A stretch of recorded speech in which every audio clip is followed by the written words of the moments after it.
Good afternoon, ladies and gentlemen. Who's ready for story time with Vinny Vincent, baby? The Buffalo Bills are currently destroying the Washington football team 43 to 14. And I know this is my first Vinny's take of the 2021 season, and I'll tell you why. Week 1, the Bills lost to the Steelers. It was a hard-fought game. It was a good defensive game. The difference in the score, 23-16, being a blocked punt that the Steelers scored on a touchdown. I didn't really want to talk about that after a loss. And then right away, and then as the week went by, I got busy. Last week when the Bills skunked the Dolphins 35-0, it's always nice to beat the Dolphins. I was working a double.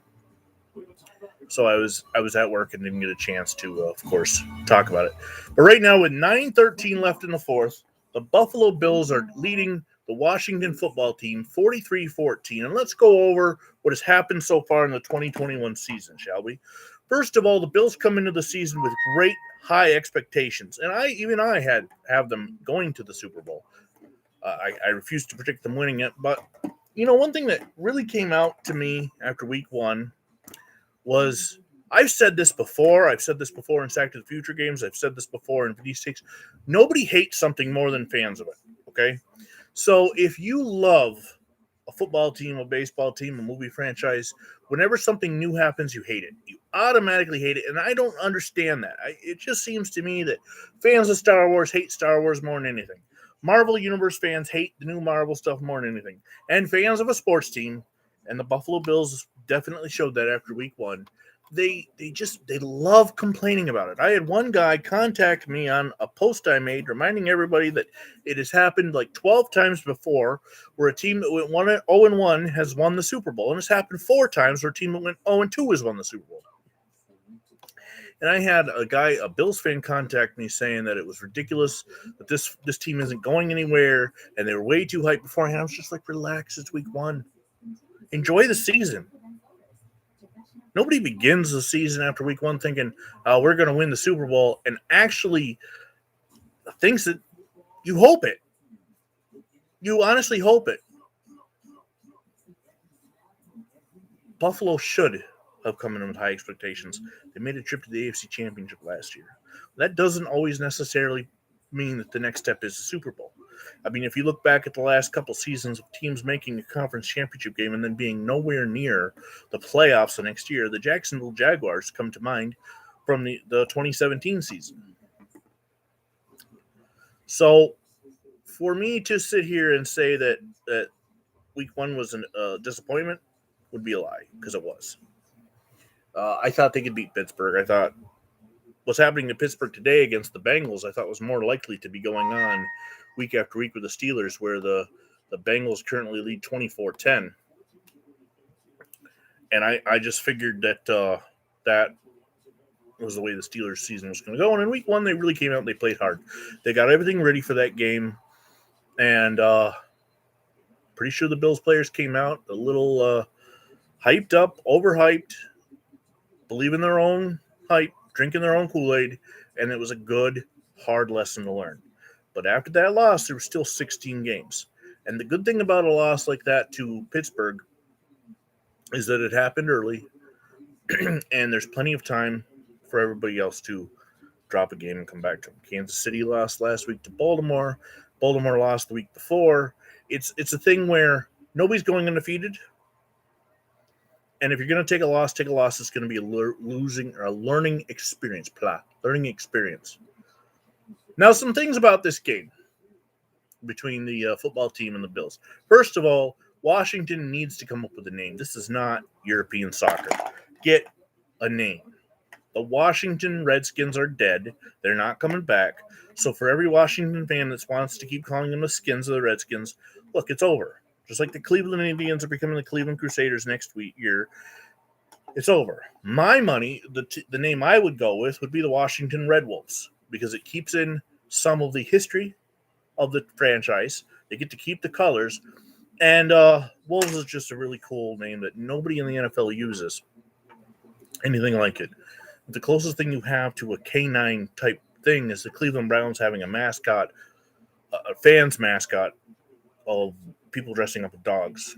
And that's more so as in the 80s than today. So I think Red Wolves is the winner. I think stay away from politicians, stay away from anything politically motivated because people are just so tired and bored of politicians right now. It's not funny.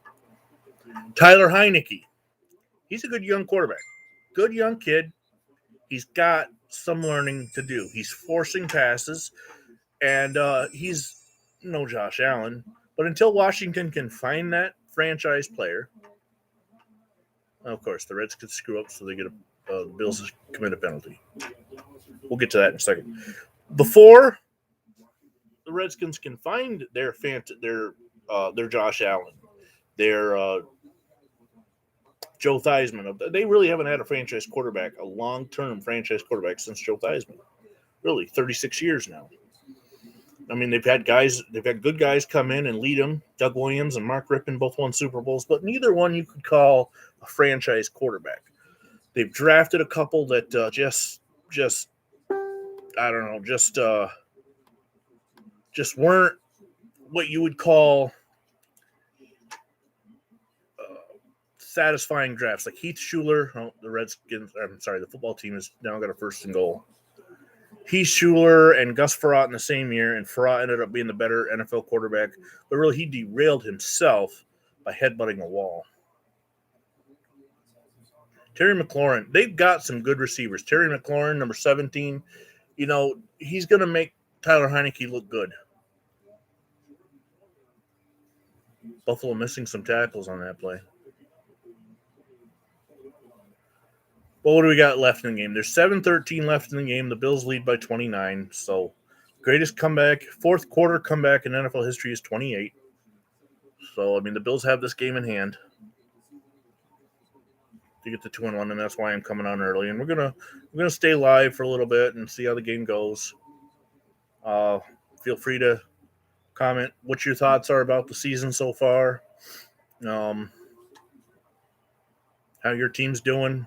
Obviously, I tend to talk about the Buffalo Bills. Oh, one thing I want to talk about. You see this shirt, this old school Thurman Thomas shirt. Of course, it's not officially licensed, so there's no logo or anything. But the NFL, starting next year, has gotten rid of the one helmet shell rule. So the era of the throwback helmets, where you can wear a different color helmet, will be back next year. And so the chance for the Bills to wear the red helmets and to see Josh Allen in the 1990s Super Bowl era helmets is a fantastic thing. I can't wait to see it, honestly. I can't wait to see it. I hope they do it. I hope they do it in a home game against an AFC East foe. And I hope the AFC East foe is invited to, especially being next year would be the 30th anniversary of 92 season. You know what? Bring in the Tennessee Titans into Buffalo and let's get them to dress up like the old Houston Oilers and celebrate the anniversary of the 32-point comeback. The greatest comeback in NFL history. Coffee. 6:41. The Redskins are down to third. I just did it. The football team is down to third and goal. Falcons and Giants are tied.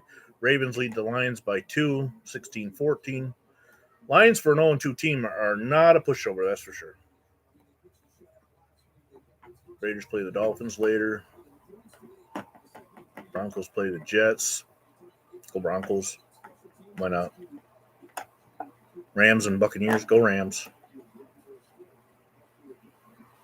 Heineke's on the run. He's scrambling.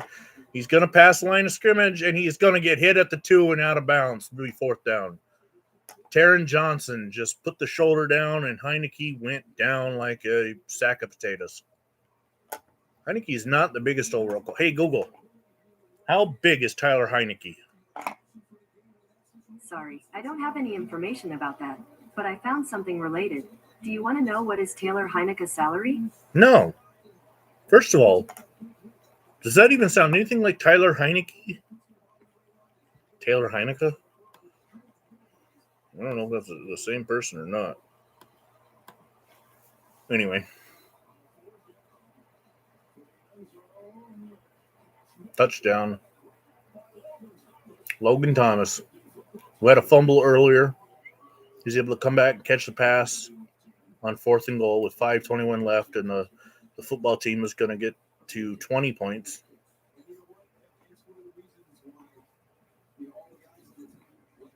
Heineke is small. Let me take a second here while nobody's watching to look him up. Taylor Heineke. He's been in the league since 2017, really? No, he was with the Texans in 17. He was with the Panthers in 18. He's been with the football team 2021. He's 6'1", but when you think about NFL quarterbacks, especially in this era, you look at a Josh Allen who is 6'5". That's what we're used to seeing. So I get the extra points, 43-21. Let's take a look at Scorigami and see what are the chances of that one coming out. If you're unfamiliar with Scorigami, it is a score that has never happened in NFL history. The YouTube channel does it. And 43-21 has happened twice before. The most recent was 2014 when the Patriots beat the Broncos 43-21. And before that, the St. Louis Cardinals beat the Los Angeles Rams 43-21. I don't know if we got any other potential Scorigamis going on. 25-16 right now, Titans and Colts.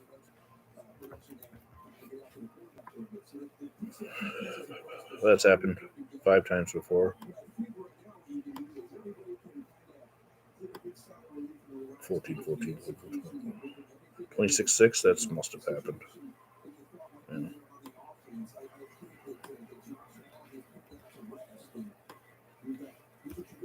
You can follow them on Twitter, too. They keep track of, 26-6 has happened 14 times before. You can follow the Scorigami at Scorigami on Twitter. Just search Scorigami, Igami. All right, so going forward, let's take a look at the Bills heading forward. What their next 4 weeks look like.